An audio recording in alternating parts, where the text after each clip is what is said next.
गुरु रम्मा की एक और दिलचस्प कहानी है।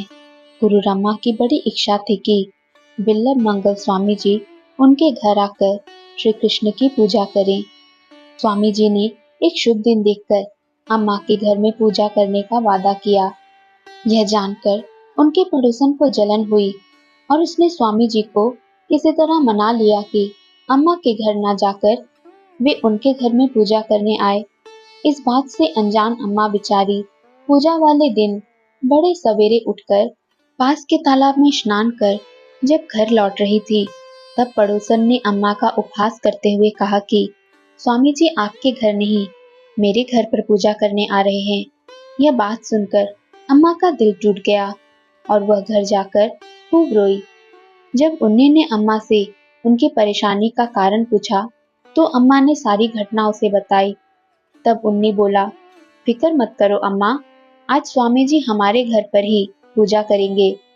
उन्नी की यह बात सुनकर अम्मा दंग रह गई।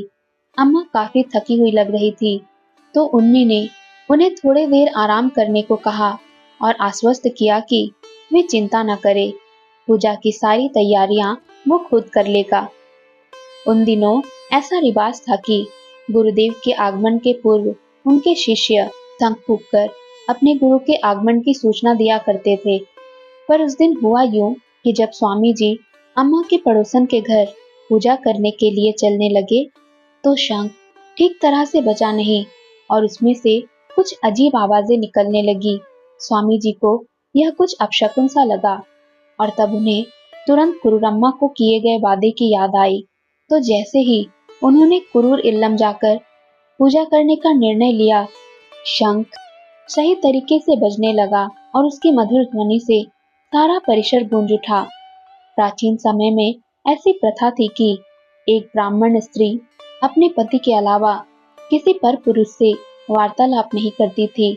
इसलिए अम्मा के घर पधारे स्वामी जी तथा उनके शिष्यों का स्वागत उन्नी ने किया। योग माया के कारण स्वामी जी उन्नी के असली स्वरूप को पहचान न पाए, लेकिन उसे उस बालक को देखकर बड़ी प्रसन्नता हुई। उन्हीं के द्वारा व्यवस्थित रूप से सजाए गए पूजा के साहित्य को देखकर स्वामी जी और उनके शिष्य हैरान रह गए। अम्मा ये सारा नजारा दरवाजे के पीछे खड़ी खड़ी देख रही थी। सर्वप्रथम भगवान के बैठक स्थान को शुद्ध कर सजाया गया। फिर स्वामी जी श्री कृष्ण की ऊर्जा पर चित्त केंद्रित कर ध्यान करने लगे। मंत्र का जाप करते हुए भगवान के बैठक स्थान पर पुष्प अर्पण करने लगे, लेकिन वो पुष्प जाकर पास खड़े उन्नी के पैरों में गिरने लगे। यह देखकर क्रोधित शिष्यों ने उन्नी को वहां से हटाने का प्रयास किया, पर उन्नी वहीं अटल खड़ा रहा। स्वामी जी को प्राप्त वरदान के अनुसार अब तक तो गुरु वायुरपण को प्रकट हो जाना चाहिए था, पर स्वामी जी को केवल मुस्कुराता हुआ उन्नी ही नजर आ रहा था। उसे देख स्वामी जी नाराज हो गए और उसे कमरे के कोने में जाकर खड़े रहने का आदेश दिया और फिर से स्वामी जी कृष्ण की चेतना पर ध्यान लगाकर बैठे तथा बैठक स्थान पर पुष्प अर्पण करने लगे। लेकिन वे सारे पुष्प चमत्कारिक ढंग से उन्हीं के पैरों पर जाकर गिरने लगे और पूरे कमरे में इतनी ऊर्जा फैल गई कि उपस्थित लोगों की आंखें अपने आप बंद हो गई। जब स्वामी जी ने अपनी आंखें खोली तो देखा कि पुष्प तो उन्हीं के पैरों पर गिर रहे हैं। उन्हें बड़ा आश्चर्य हुआ। उन्होंने जब उन्हीं की ओर देखा तो उन्हें साक्षात श्री कृष्ण अपने संपूर्ण वैभव एवं दिव्य आभा के साथ नजर आए।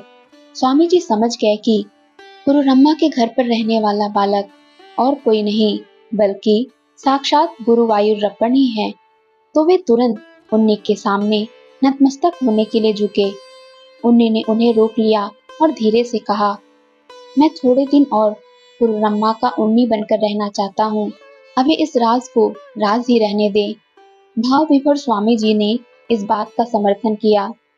विधि पूर्वक पूजा संपन्न करके स्वामी जी तथा उनके शिष्य संतुष्ट होकर लौट गए। अम्मा भी खुश थी। स्वामी जी के जाने के बाद अम्मा ने बड़े ही अबोध्यता से उन्नी को पूछा, स्वामी जी जाते जाते हम दोनों को नमस्कार करके रोते हुए क्यों गए? उन्नी कुछ नहीं बोला, केवल प्यार से मुस्कुरा दिया। अम्मा की जान बसती थी उस नन्हे उन्नी में। माना जाता है कि गुरुरम्मा के आसपास गुरुवायूर मंदिर के ही चैतन्य महसूस होते थे। गुरुवायूरप्पन में संपूर्ण विश्वास के कारण उनके द्वारा दिए हुए साधारण से उपचार से भी लोगों की बड़ी बड़ी बीमारियां ठीक हो जाती थी। कहा जाता है कि उम्र के 70 साल बाद अम्मा ने उन्नी को बैकुंठ ले जाने को कहा और उन्नी उन्हें सदेह बैकुंठ लेकर गया। गुरुरम्मा के जाने के बाद उनका घर कुरूर इल्लम विघटित होकर भूमि में धंस गया। सन 2002 में देव प्रश्नम अर्थात अष्टमंगल देव प्रश्न एक प्रकार का ज्योतिष शास्त्र जिसके द्वारा मंदिरों से संबंधित प्रश्नों के उत्तर खोजे जाते हैं से पता चलता है कि जहां कुरूर इल्लम धसा था उस स्थान से श्री कृष्ण की ऊर्जा निकल रही है और कोई स्त्री उस ऊर्जा का स्रोत है। बाद में वहां खुदाई करने पर उस घर के अवशेष मिले। बहुत बारीकी से जांच करने पर पता चला कि उस ऊर्जा का स्रोत गुरुरम्मा थी तथा साक्षात भगवान श्री कृष्ण वहां बाल गोपाल के रूप में रहा करते थे। आज उस स्थान पर गुरुरम्मा श्री कृष्ण मंदिर बनाया गया है। इस सांसारिक भवसागर से वे मुक्त हो पाई। अम्मा की कहानी हमें सीख देती है कि निस्वार्थ प्रेम ही संपूर्ण समर्पण की पराकाष्ठा है। भक्ति तथा प्रेम से उत्पन्न हुई सकारात्मक चैतन्य की ऊर्जा अनंत काल तक बनी ही रहती है।